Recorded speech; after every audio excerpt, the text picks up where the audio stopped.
The cheese is rolling again, and it's not for the faint-hearted. Bumps and bangs along the way for many, and it was Matt from Manchester who bagged the first cheese. I'm glad I'm pretty conscious and I've not got many serious injuries, and I'm a big fan of trees, so I'm buzzing.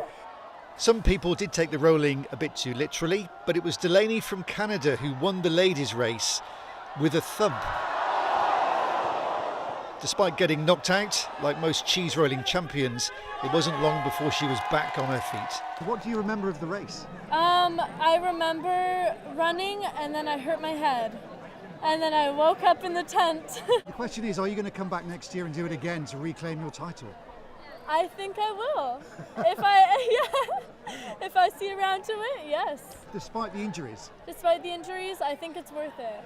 This crazy spectacle attracts people from across the world, and it was the aptly named Cooper from Washington who pipped famous local champion Chris Anderson to a double Gloucester at the bottom of Cooper's Hill. It happened so quickly, I don't even remember. I just kind of went, and right when I saw him line up, I just matched his energy and tried to beat him, so yeah. How does it feel now you're at the bottom? I'm kind of hurting a little bit, but the adrenaline's wearing off, but I got the cheese, so it's worth it. It comes as no surprise that there were several injuries. Competitors obviously take part at their own risk. One entrant had to be taken to hospital with what's thought to be a broken leg. And whilst there are plenty who want to run down the hill, some are discouraged. We had a bloke up here yesterday in his 70s, wants to be the oldest bloke. We said, you can't do it, mate. You can slide down on your bum, but you can't do it.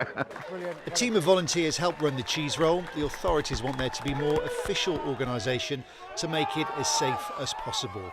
But the tradition carries on, something that's been happening here for centuries. Steve Nibbs, BBC Points West at Cooper's Hill.